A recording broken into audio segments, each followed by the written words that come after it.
All right, hello friends, and welcome to another reading vlog on my channel. Today we are going to be reading Alien Hunter by Ursa Dax. This is the 6th book in the Fated Mates of the Sea Sand Warlords series, and I've read 2 chapters, and I already want to talk to you guys about it. So, this book follows Baldor,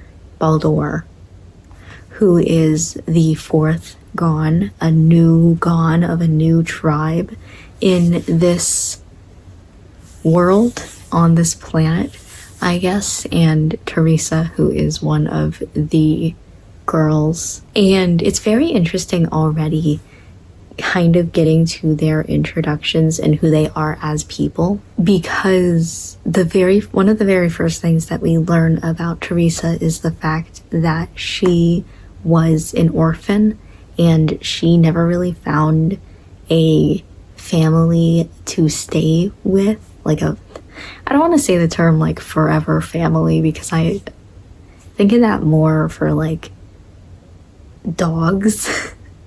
But, she never really found a family that she fit in with, and she eventually just, aged out of the system and became an adult, went on her own way. And so that's really what she's looking for on this planet, in this culture, this little village they're creating, is, a place to belong, a family to be with, be in, and really making a life for herself that she could not find while she was on Earth. The 2nd chapter features Baldor, and this is the very first time that we are seeing Baldor on page. Normally he's just talked about in between the characters, but he's never really had a role on page, and also the first time that we are getting a point of view chapter for him. So he is a Gon of the tribe who's a little bit further out.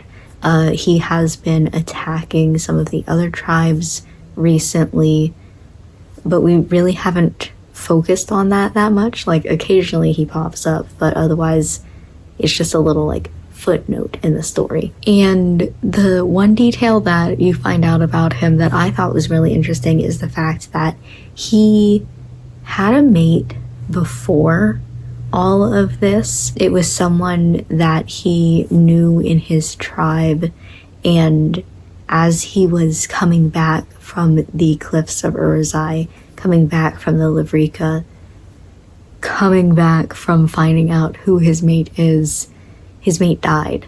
So they never really got to have a conversation after finding out about their mate bond. They never really got the chance to cement the mate bond in a way.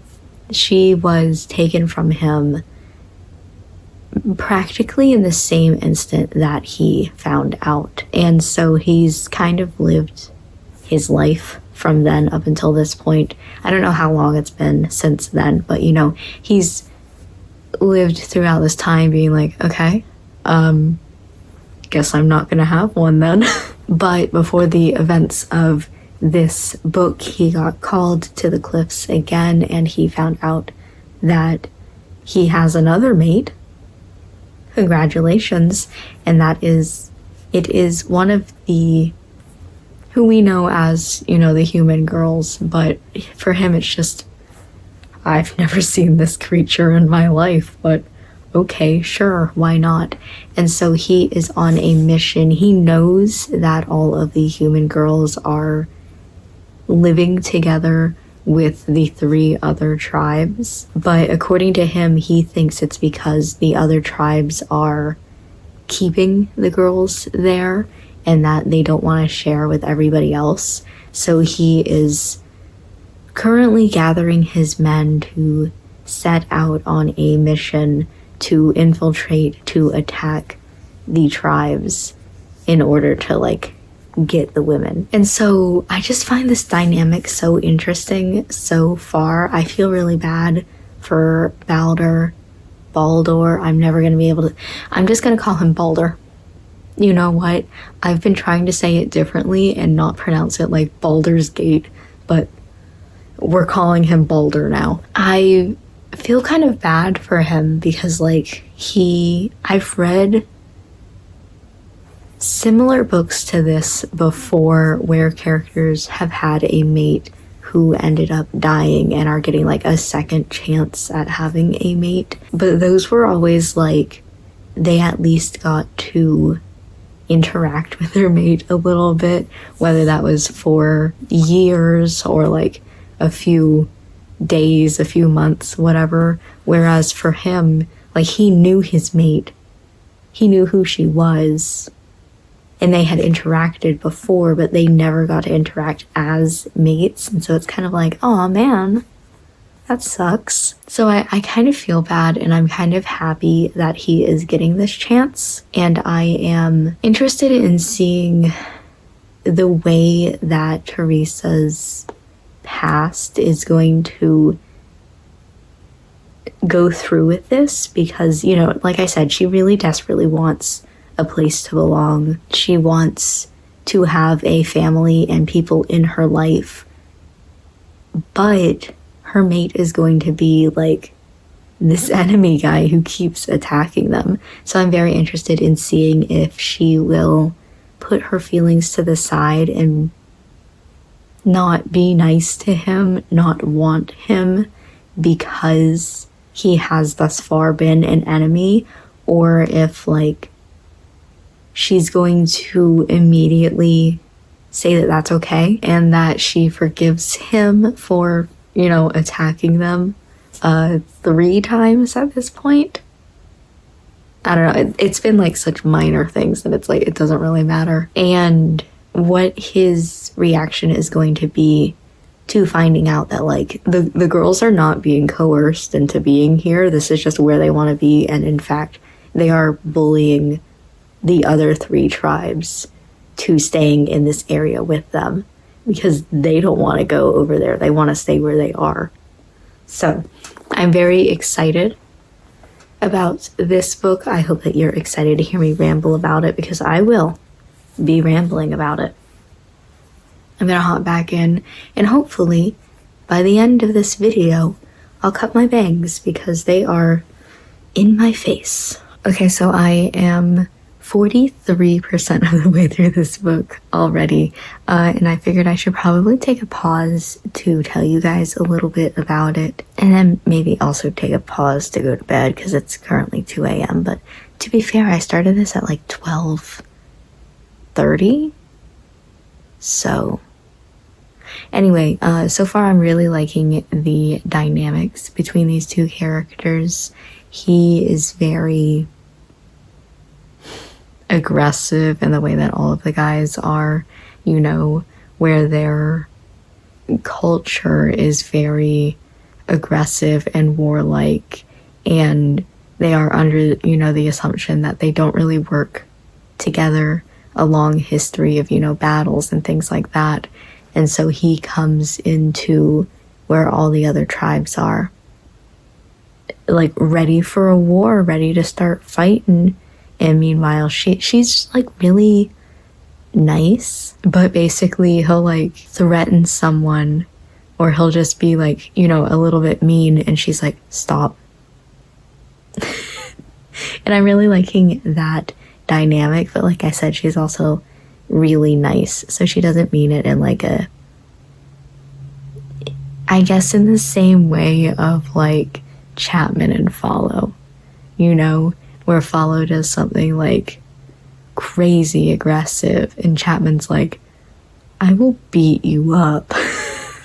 She's a little bit more different, where it's like, we don't do that here, you know, but still the same corralling, I guess. And I'm really enjoying that. So far, though, being 43% of the way through the story, I don't know what the main plot is going to be. It could very well just be introducing a 4th tribe to this little civilization that we're having here. We're also getting into this small part where we are talking about, there was this big battle, of course, and a lot of people were injured, and so they need more.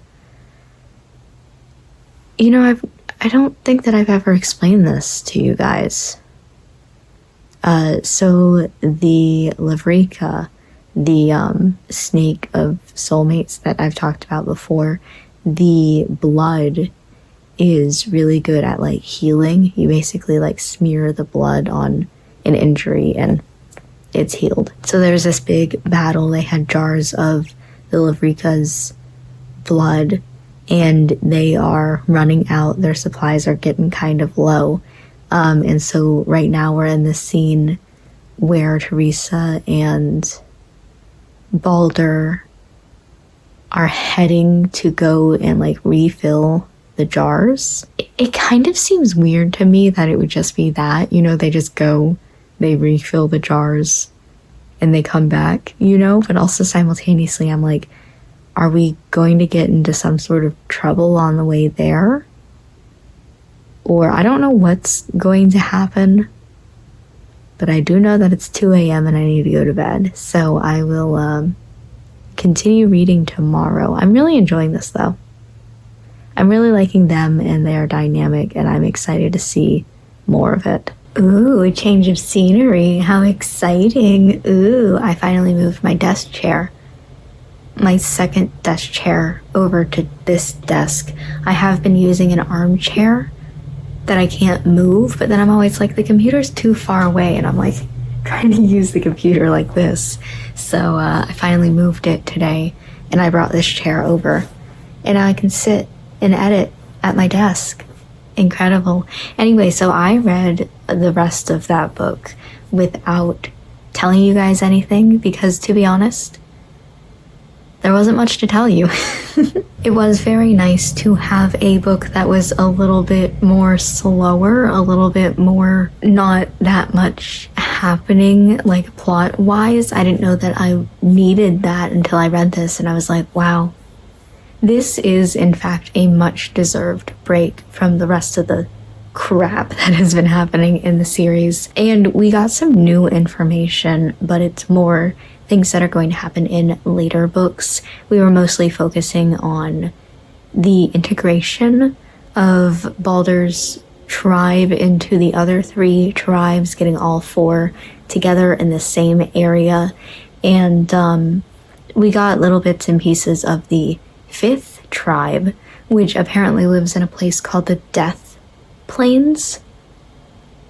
So that's fun and exciting. We focused a lot in this one, like side character-wise, on Jocelyn, so it's no surprise, I think, that the next book is going to focus on Jocelyn and the Death Plains and whatever's going to happen there, because I'm so intrigued. Like, just the fact that this place alone is called the Death Plains, I'm so intrigued by this 5th tribe and what is going to be happening, what sort of characters we're going to meet. I don't know any of them by name yet, but so far we have heard that it is a very difficult place to live in, and that all of the monsters that we have seen so far are more plentiful and stronger in the Death Plains. So I'm very intrigued to see, I guess, how the 5th tribe's culture is going to differ from the other 4 that we have seen, because the other 4 are, still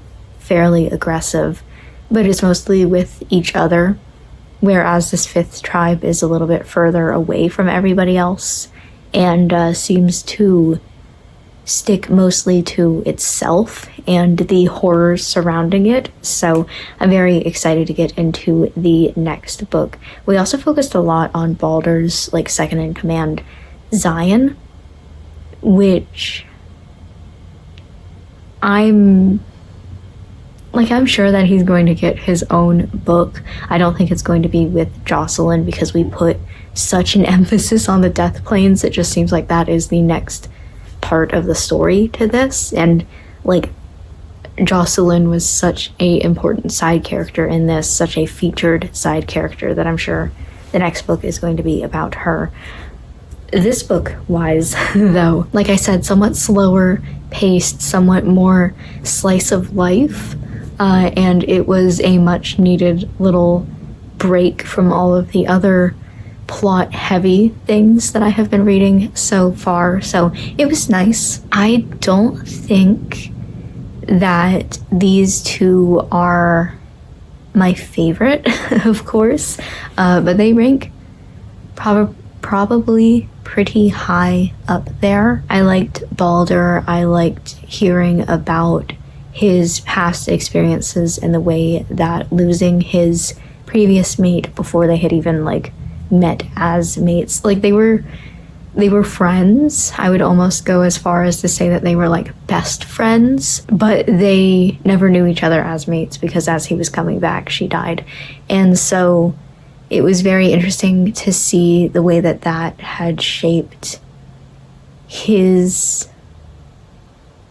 personality, I guess, going forward in his relationship with our main character, Theresa. I rated this one 4 stars. Not my favorite in the series, but I did enjoy it. And like I said, I'm really excited to get into the next one and see what these death planes things is all about. I'm going to take a little break. I don't know that you guys will even notice that I'm taking a break from the series for a little bit. I'm going to read a book in between, just as like a palate cleanser sort of thing, you know. How many books have I read back to back now? Was it 2 or was it 3? I don't even know.